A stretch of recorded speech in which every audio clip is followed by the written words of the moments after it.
talk about it for a long time because people don't believe women. I feel like I have like a solution because you know how guys who murder people, they'll get the teardrop tattoo? I was like, oh, girls who get raped get a cum drop tattoo. That's a thing. Okay.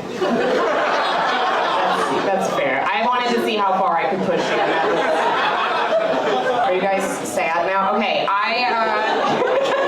you guys are like, you ruined the vibe. Well, okay, you guys act like you got so shut the fuck up. I don't care, okay? I don't care if I bomb either because I've been so it's fine. It's way worse, so I don't give a shit about any of your opinions. Welcome back to the Tempe Mentality Podcast.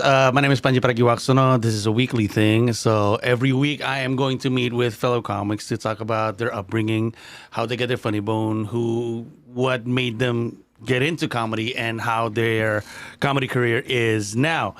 And right now, the mother of Gia, or is it Gia? Gia, Espi Rivadeneira. Welcome. Hello. Welcome. Thanks for having me. It's my pleasure. Thank you. When I DM'd you, were you like, why I choose you? Do you know? Did you ever? I get a lot of random people hitting me up about stuff all the time, but you seemed like legit. So I was like, okay. And I get like a good vibe. I like pick up on people. So I was like, this is fine. Yeah. Because half the time I'm like, am I going to get kidnapped? But I figured I was like, I do a lot. And then people just hit me up for stuff. So Yeah. yeah. It's because the first ever mic I went to when I'm in New York was at the Grizzly Bear. Oh, wow. Yeah. And you were there. Intense. And I felt like it was a different Espi. I think it's because it was maybe January and it's colder. But it felt like a different Espi than the one. You smile less back in those days. Yeah. Yeah. We'll get into that.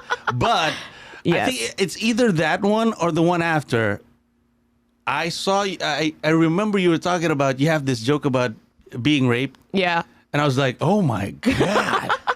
I'm from Indonesia. Okay. We don't joke about rape. Yeah. And because mostly it's a conservative country. I do have a joke, a rape joke. And it was, let's just say. Didn't go over well. Well, it was funny, but for the most part, people think you're not supposed to be talking about that. The target of the joke obviously wasn't, the woman. It was towards the men, because I don't know if it's a thing also here, but I think it is around the world. Some people, especially men, tend to think rape happened because of the way the women dress, and so it was targeted at those kind of people. And when I'm in New York. And I see this comic, and it was like, and I was being raped. Oh my God, that's wild. And then, also one of the reasons, this is going to sound kind of weird, but I think where you are in your career right now, a lot of comics want to be in that position. I feel like, and so I really want to talk about the process about going there. Yeah. And was it right though? Was I right? The Espi at that year. Yeah. Yeah. And everybody comments on that all the time. Yeah. But I think part of it's funny that you brought up the rape right away, because I didn't talk about it for years. So that was in 2018. And then when I moved here, which was like 4 years ago, that was when I got into therapy, and I was like, I should deal with this and started talking about it. But I think that was a big reason why I was so like standoffish for so long. And then now it's like I'm doing so much to take care of myself, where I am in therapy. I work out all the time. I have like a better group of friends. I'm a personal trainer now during the day. So it's like, and part of me going into that career was I wanted to be around more positive people, because stand-up comedy can be so there. There's like a bunch of weirdos all the time. So I was. We have one right now. Mike's he's like, what the hell? Where did that came from? I was just chilling. I have zero rape jokes. Never tried one. I just want to put that on the record. That's fair. They're hard. But I was like, oh, I want to make myself happier because comics can be so unstable and trainers are like the nicest people. So I was like, I have that during the day. Wait, really? Really? They seem intimidating because a lot of them are like big guys, but they're like very sweet. Oh, okay. Yeah. I have this, I guess I'm wrong, but I have this image in my head that, trainers are, just, I'm sorry, but assholes for being. I'm sure there are some, but I feel like a lot of the one, because I worked at Crunch and all of those guys were like so sweet, and there were some women, and I loved everybody, and I'm kind of picky too, like I'm like not.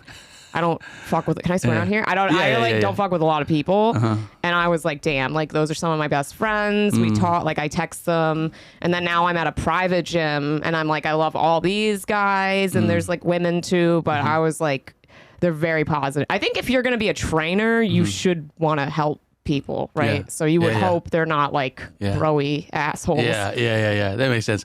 But also, I mean, the common conception about comedy is that you surround yourself or probably your life with more, people that would help you with premises. Like, I think it was Jerry Seinfeld that says, it's easier to be funny in New York because everybody's a jerk here in New York, Yeah. But so does it still helps you with your comedy, being in a more positive surroundings, kinder people. It helps so much because last year was so tough for me. Literally November, I went through a breakup. I lost a friend. I lost a family member all at once. So that was when I got into the personal training, and I got kind of religious. Like I never read the Bible or anything, but now I read it every day. So I got. And I had this moment, which I had never had, because I've been doing stand-up it'll be 6 years in January. And I was like, do I want to quit? Because I think it hit me. I had always been one of those comics that was crazy, where I would do 7 mics and then a ton of shows. And I would go hard ever since I started. Seven mics a day? Yeah. I've never taken a break. Crazy. I've taken maybe 3 days off since I started, 5.5 years ago. And I even missed my brother's wedding because I was like, I have to do stand up. And so I think last year when all this like terrible stuff was happening, I was like, stand up doesn't matter as much as like my relationships with people. And I had this sort of like crisis where I was like, do I want to quit? So I took a few days off and I realized I missed it. And I was like, okay. But I can kind of split up my time more now, right? Like I don't have to bark. I don't have to do as many open mics. I'm kind of slowing that down. I'm not sure if I'm going to even run them anymore. The mics? Yeah. Because I think I was so scared of letting go. I was like, I'm going to miss something or I'm going to miss an opportunity. And then now I'm like really enjoying my life. And I feel like there were many years where I didn't, right? Where I was addicted to alcohol and I had to deal with that, and then the rape, and then like so and I was like rape. I missed out. I feel like I missed out on a lot of like normal people's stuff. So now I'm taking the time to enjoy myself more, and my stand-up's changing a lot, and it's for the better, I think, because I used to have such an edge on stage, and that was very hit or miss, where people either liked it or I was kind of scaring people. But then now it's like I'm much more gentle, and my friends were like, oh, you seem way more loving and open to the audience. So I think it's a great change, and I feel better, and I think stand-up's such a marathon. If you're going to do it for the rest of your life, you need to balance things. And I realized too, I'm like, I want a family one day. I want, like, the life stuff is so important. Right. Is the Espi scream still there? It's kind of fading. I felt bad. I was like, it's not really. I think it's one of the most hilarious thing I've ever seen. I still do it sometimes, but my jokes are changing so much. Yeah. So it makes sense, right? Yeah. Because it came from a real place, the screaming. It did. Yeah. But it was funny, and so it became a thing. That started because I was so upset one day. I remember I was with my friends and I literally like screamed because I was so angry, and they kind of laughed, and I was like, what the hell? And they were like, we're not, they're like, it's just so funny. And so I was like, oh, maybe if I do that on stage. So I started playing with that, but I was like that. I would get so angry. I would like yell and break stuff and whatever. Right. Yeah. Right. But now I don't feel that way. Yeah. You're happier. You're in a happier place. Yeah. So you said that you moved to New York 5 years ago. It was like right before the pandemic. Oh, wow. It was in March. Oh, you were from. I'm from New York, but then I moved after college to Austin, Texas. So I started stand up there. Oh. And I was in Austin. I was in Austin for 5 years, but I started doing stand up. So you were 3 in years. Austin pre-Rogan. Yeah, pre-Rogan. Before Rogan went there. Yeah, so I did stand up for 2 years there, and then I moved here. Well, so you started at oh, this is interesting. What was it like? It was horrible. Oh, really? Yeah. The comics were such assholes. Really? Yeah, and it was such a like toxic scene. I just hated it. Oh. It was such a small. It was like the best comedy scene in Texas. But like pretty quickly, I had done everything you could do. There were 2 comedy clubs. I like worked both of them, and the quality of comedy, I think, still now is not as good as here. Other than, I mean, Rogan has like big comics coming through. Like, of course, they're great, but I just feel like New York is the place to like sharpen your skills. So you were in Austin initially to work. I mean, not doing comedy, right? So the reason why I moved there, because I always wanted to live in New York City. So I had gone to college in upstate New York, but I had a serious drinking problem. So then my dad's job like moved him down there. They hated New York because they're from like East New York. So they moved down there, and then I was like trying to get sober. So I moved in with them for a little bit. Then I got a job and I was a teacher, but I was so miserable teaching. I was like, I need to do something crazy. So I started doing improv, and then I made the switch to stand up. And then when you move back to New York, it's because you've always wanted to be in New York, but it's also, It was for comedy. For comedy. Yeah. Yeah. And it's way different. You didn't do comedy when you were in New York, and then you went to Austin. You did stand up, and then when you got back to New York, then you're exposed with the life of the comedy. It's way different from Austin. Totally. It was totally different. Pace-wise or... I mean, also, I think this is common for a lot of smaller scenes, because at the time, Austin was a smaller scene. So I feel like what happens is there are some comics there that are like the best, and they don't want to move to New York because they're not going to be the best anymore. So it gets very gatekeepy and stuff. Yeah. So I left. And in New York, it's like I was like one of the better comics in Austin, and I moved here and I was trash. When I like first got here, I was like, "Oh my god!" Were you really trash though? No, or you felt like I was bad. And then within a few months, people were like, "Oh, you're getting a lot better."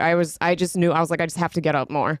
But I was like pretty bad. And then like the open mics I was doing, it's kind of different now. I don't feel like, not to be rude to anybody, but I don't feel like there are as many like great comics at open mics, because you would see like more seller comics sometimes come out, or people with like credits. And then now I think maybe because social media, like, I don't know, people who aren't that great go up sometimes. Like, I don't know, it's just different. But I would go up and see these like amazing people going up, and then people that don't have credits, they're just so funny. And I was like, oh my God. And so I was like, I have to get better. Like fast.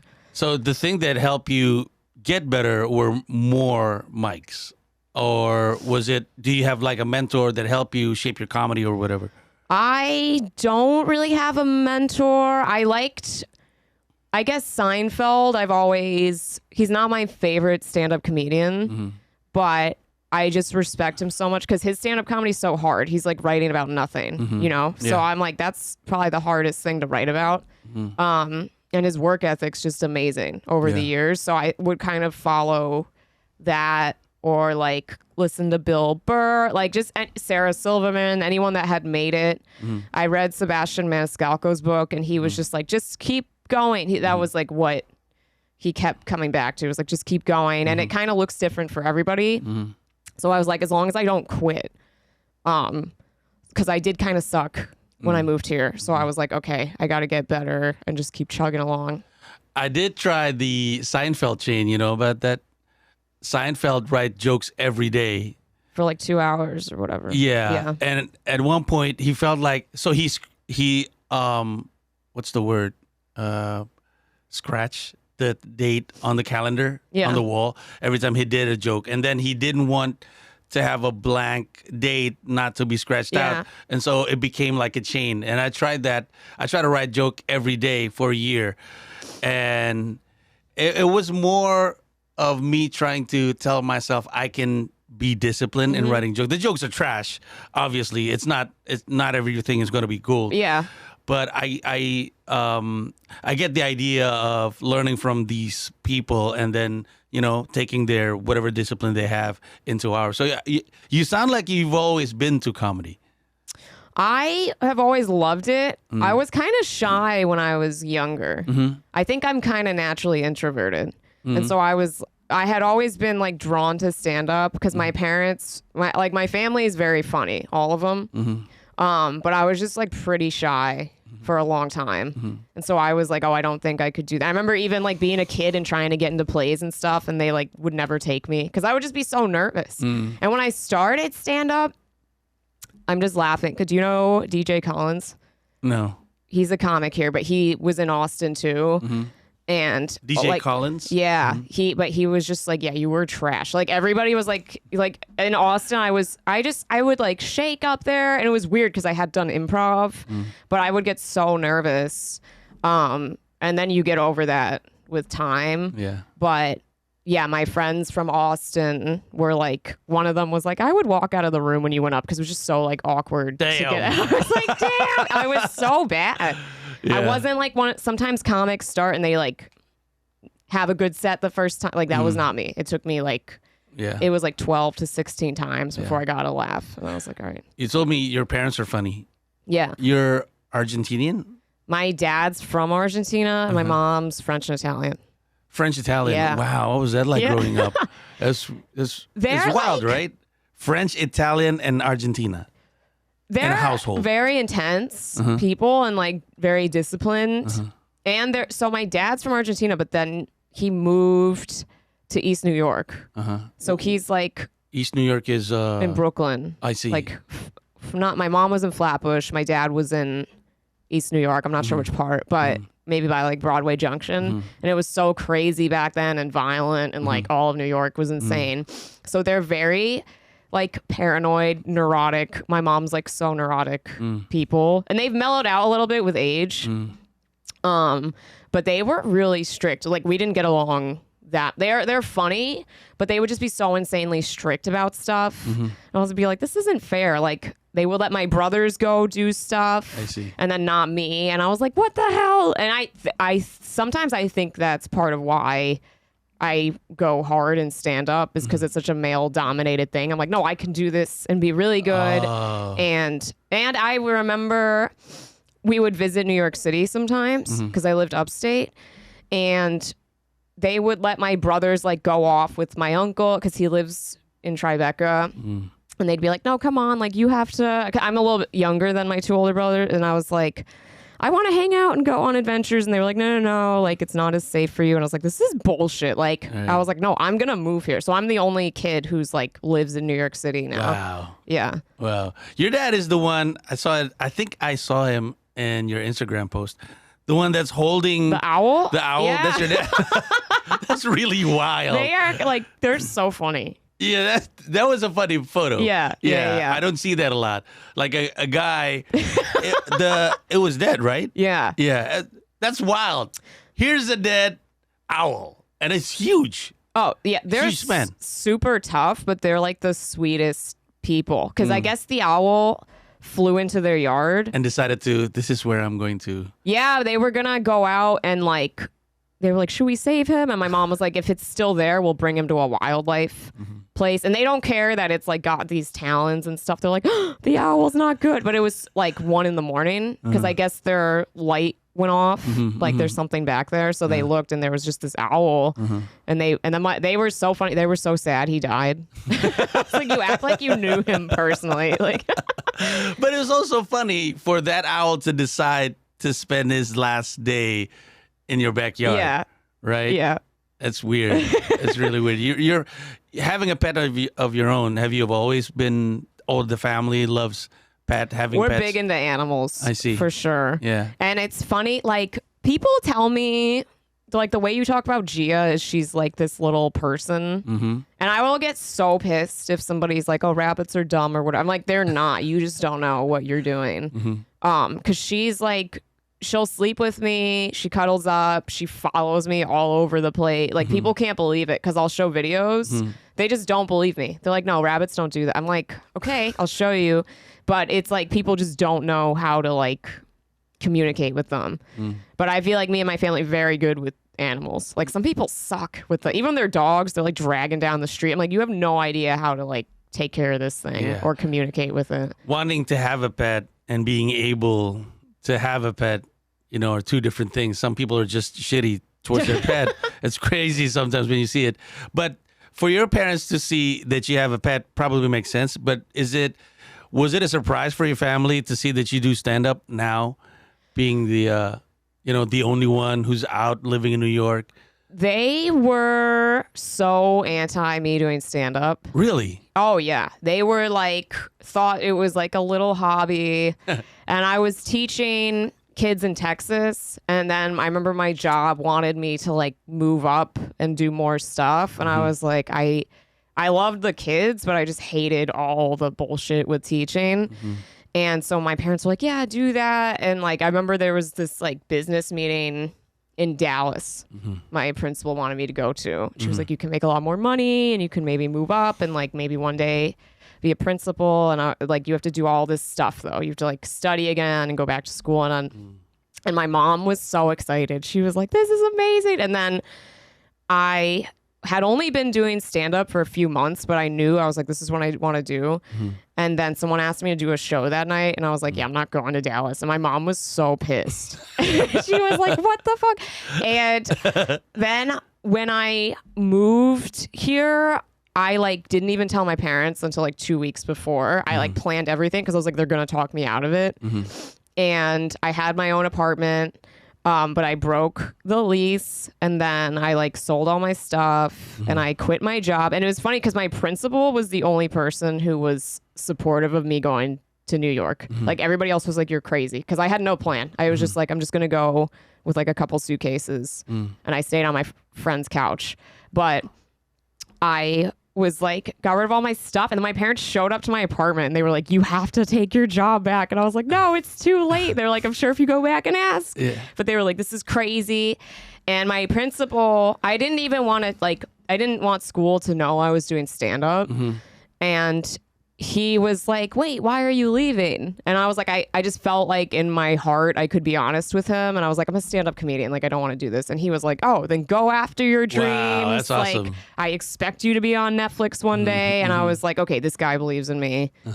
And then my parents were pissed. We didn't talk for like a year when I moved here. Wow.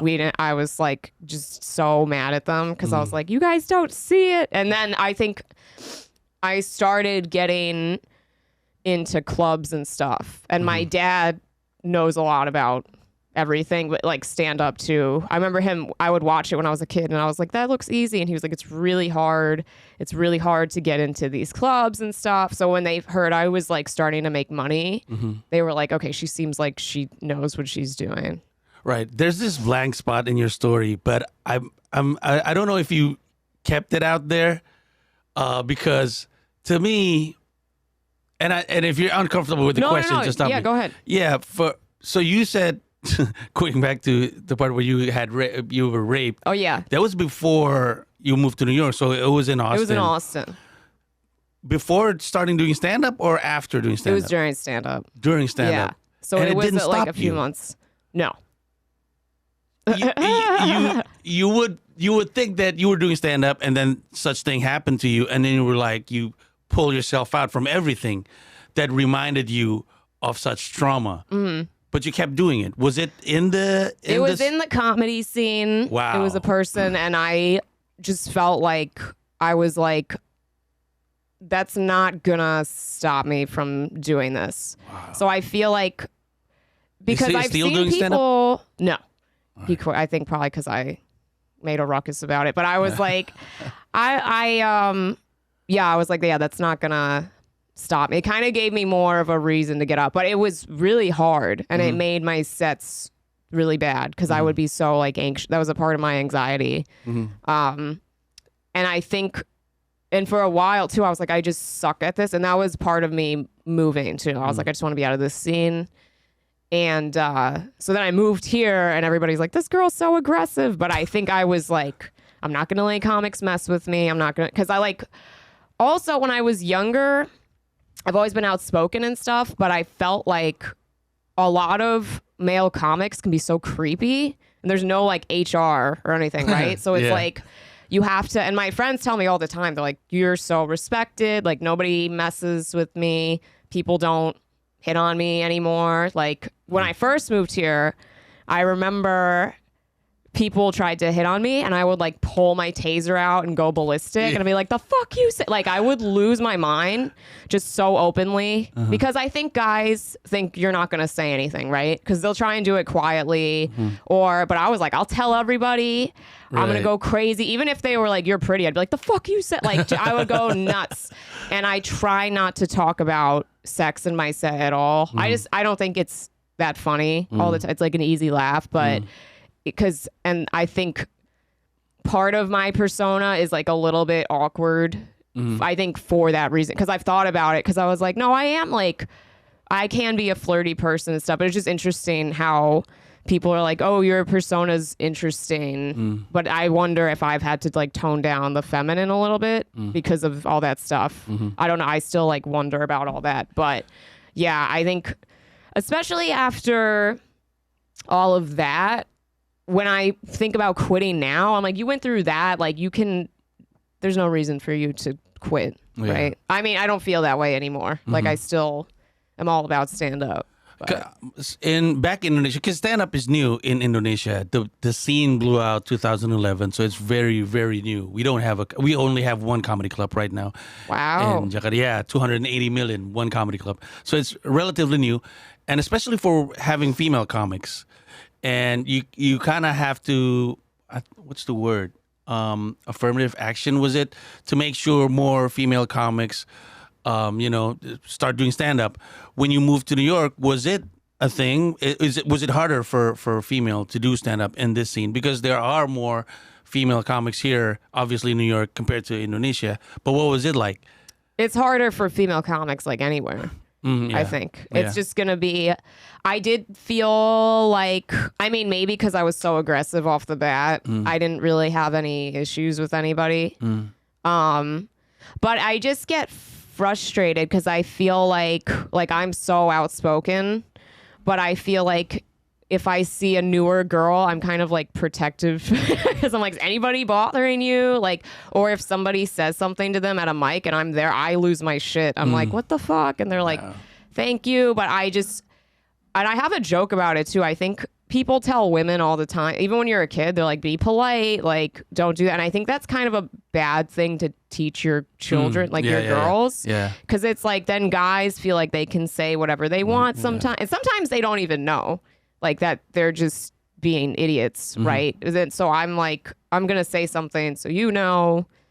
But I think, and I try to be fair too, right? Like if somebody does say something to me and I'm like, that's creepy, or I get mad, then I'm like, we're cool. Like I had a friend who, we're friends now, but I remember he like hit on me when I first moved here and I like lost my mind and I was so mad and he really avoided me all the time. And I was like we go at the same clubs and stuff. And I like went up to him and I was like, it's okay. It just like, you can't talk to me like that. And I explained why. And I was like, but we're cool and we're friends now. Like we're good. So I think it's important to also forgive people so they can change. Or he could have just hated me forever. Yeah. And I explained, I was like, this is why I got so mad. Because sometimes guys just really don't know either. Yeah. Sometimes we're just stupid. Yeah. So I was like, all right, he's not like a bad guy. He's just dumb. Yeah. So where does it, how does it, because I'm very interested in the progression of the career from doing mics and then hosting your own open mic and then to barking. Do you know that I have a joke about you barking? Really? Yeah. I have this joke about, so the whole set was about me moving to New York and feeling embarrassed having comics barking at you because you're also a comic. Yeah. Do you remember that you were in front of the Grizzly Pair and then I was about to say hi to you and then you were like, want to watch comedy? I'm like, hi, Espi. Oh, sorry, Pandji. And then that became a bit. And people were like, you're very brave to put Espi in your joke if he knows that. And I think the one that says that was Drew. Drew, he does a lot. He works a lot at the Greenwich. Yeah. You're very brave to put Espi on your set. I was like, and you also you were passed, what's the word? You get a pass at the Greenwich Village? Past the Greenwich, yeah. Yeah? Yeah. And also at the Grizzly Pear. But you work mostly at the Grizzly Pear. I'm at the Pear, Greenwich, Broadway. Yeah, and I Old Man see Hustle. you. I see when you post your story. Yeah. It was like, it's not exactly like this, but it was like this. 9 GC Greenwich Village Comedy Club. Yeah, Greenwich Village Comedy Club. 9:15 Grizzly Pear. And then the time between is just so short. And you were like everywhere. Yeah. What was that? So you were running around? Yeah. So usually, like, it looks so close. That's not like the set time, though, right? So if I have like a nice spot at Greenwich, then Pear is so close. So I just run over. Yeah.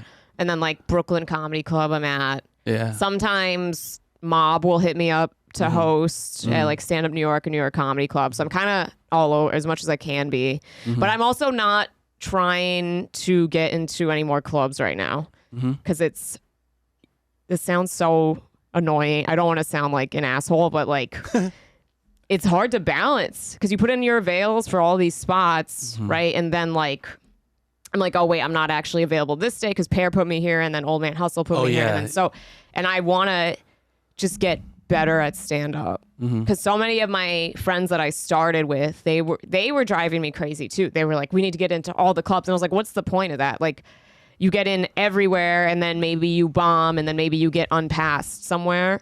So That's the thing? You can get unpassed? You can get unpassed. Wow. Like New York Comedy Club will unpass you. Wow. The Stand will unpass you. And so I was like, I'm not even going to hang out at those clubs right now. Because everybody was like, you should be trying to do check spots at New York. And I was like, I don't want to. That's just going to stress me out. And I had a friend who was like, I'm in Pear, Greenwich, Broadway, Old Man Hustle. And these are all good clubs, right? But I think people... It's like New York is like so coveted, and the Stand, and my friends were like, yeah, you could be in there. I was like, maybe, but I just don't want that pressure. Like one of my friends is in the Stand in New York Comedy Club. He was like, I'm so jealous of you because you're at these like more chill spots where you can work out your material. He was like, I feel like there's always somebody watching at the Stand in New York, and it's like it's very likely you could get unpassed. So I was like, I just want to work out stuff. I want to write new material, especially because my personality's changed so much. I'm like, I need to figure out how to write a new set or how to change my old bits so they fit me more. Yeah, the new you. Yeah. Yeah. So how this is so hard for me to ask because I see a lot of comics barking, and it feels like another step towards getting past. Yeah. Yeah. But getting the opportunity to be able to bark for a club, do you offer your service, or was it something they offered to you? No. You wanna bark so you can perform, or I'm kind of unusual because I moved here during the pandemic. So a lot of people weren't working. I was like so depressed at the time. I was like, I don't care if I get COVID. So I was out in the parks, and then Tiny Cupboard had heard my name, and they had me doing shows at Tiny Cupboard.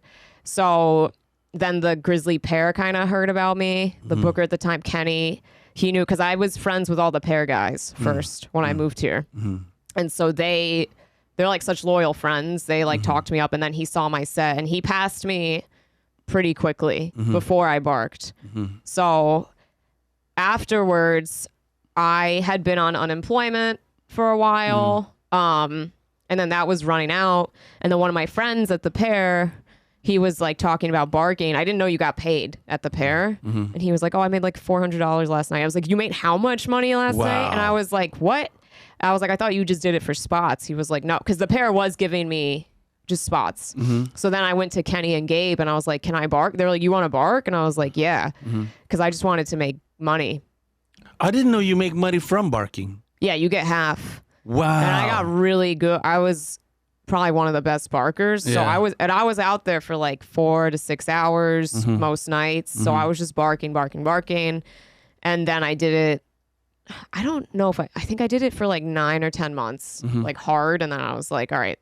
Also, it's annoying because I don't feel this way. Like, I feel like if you're barking, I have a lot of respect for you because I'm like, oh, you want to get better. And it's hard because you're on the street. It's a 2-hour session and it's cold or it's hot and there's homeless people and drunk people and it's like very annoying. And then you have to go do your set and you're usually at the end and you usually get less time than everybody else. So I'm like, I have a ton of respect for the barkers. But then sometimes the seller comics would walk by and they knew who I was and they were like, you shouldn't be doing that anymore. It's like not a good look. There comes a certain point where it's like kind of frowned upon. Really? And I remember I did a show at Sesh Comedy Club. And one of the comics there, he was kind of giving me shit about it. He was like, I saw you barking the other night. Like, you shouldn't. He's like, if you're performing here, you shouldn't be doing that. I was like, damn. Wow. It is kind of like, there's like this weird. Yeah. So sometimes I bark for some shows that we have to, because nobody's buying the ticket. So I bark. Yeah. And then I remember I told a buddy and it was like, oh, you guys are still doing that in that part of the town? I was like, what do you mean? It's like, yeah, it's like being in front of him. Mike, what do you think about barking? I agree with the concept of it being kind of like you kind of get stuck in that. Right. So do it if you understand what it is and you're just trying to make a few bucks in early stage time.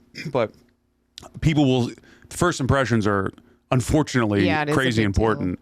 Deal. Wow. I mean, they're not actually important, but they're viewed as like, you know how it is. First impressions just kind of run how your next couple of years are going to be. No, first impression of the comics seeing you or people in general? No, comics. Oh. So as far as like, people will see you as a barker for a long time. It's hard to shake that sometimes. It's also thought of as like, it is good if you're like a year or two into comedy, right? But I had started, I guess I was like 3 or 4 years in already. And people were like, that's weird, you're doing that. I just really needed the money.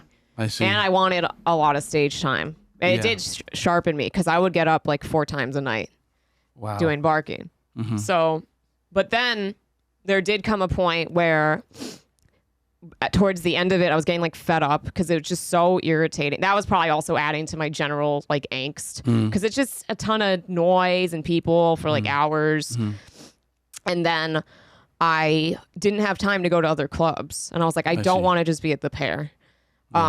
So then I told them, and then people would hear I was really good at barking, right? So I would get up at like St. Mark's Comedy Club, other clubs, but then they were like, oh, we heard you're a good barker. Can you bark for us? And it was like, whereas I used to get regular spots. And so I was like, oh, I have to stop barking now because I'm not gonna start taking barking spots over. And I was like, no, I don't do that. Yeah. So no matter what, like if I were to run a show, I wouldn't bark it. I would have somebody else do it because I was like, I'm just not. It's like not a good look anymore. I see.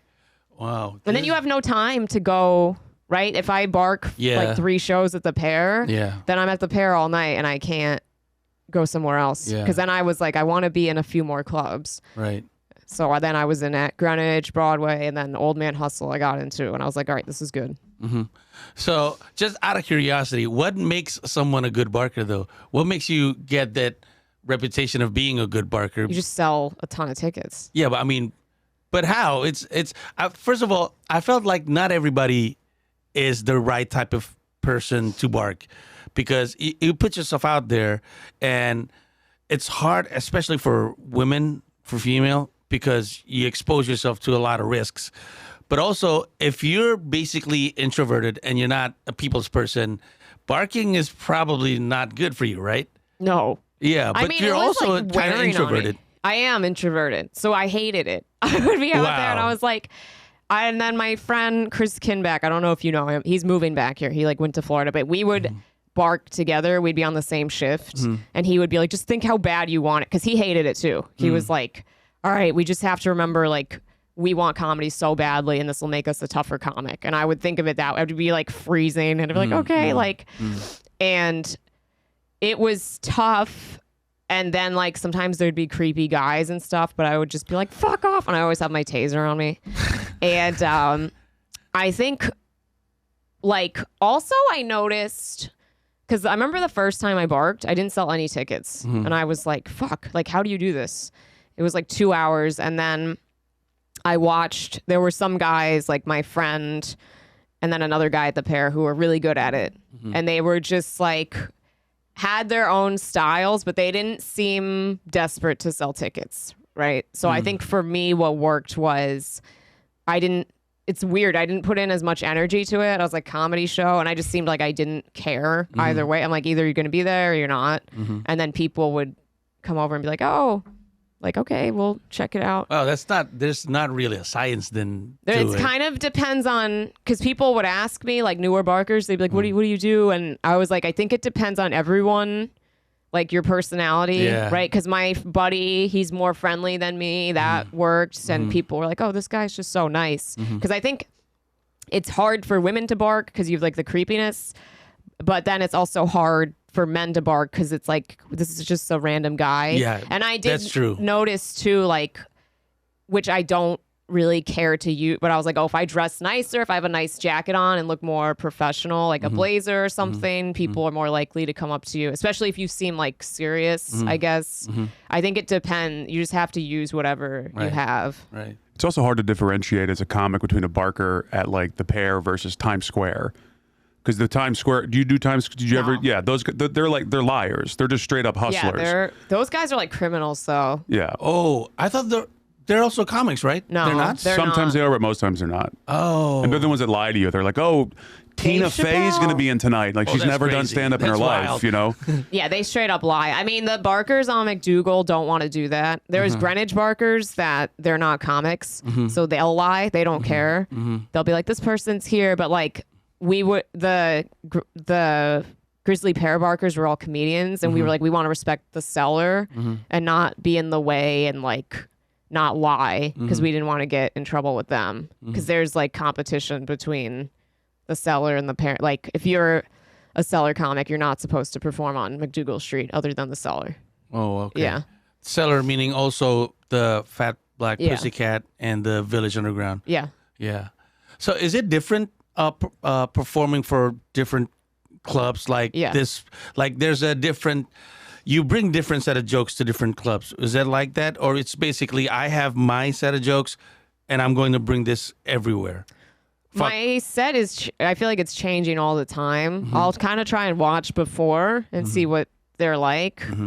But I mean, at the Pair, like, I think that's such a tough room.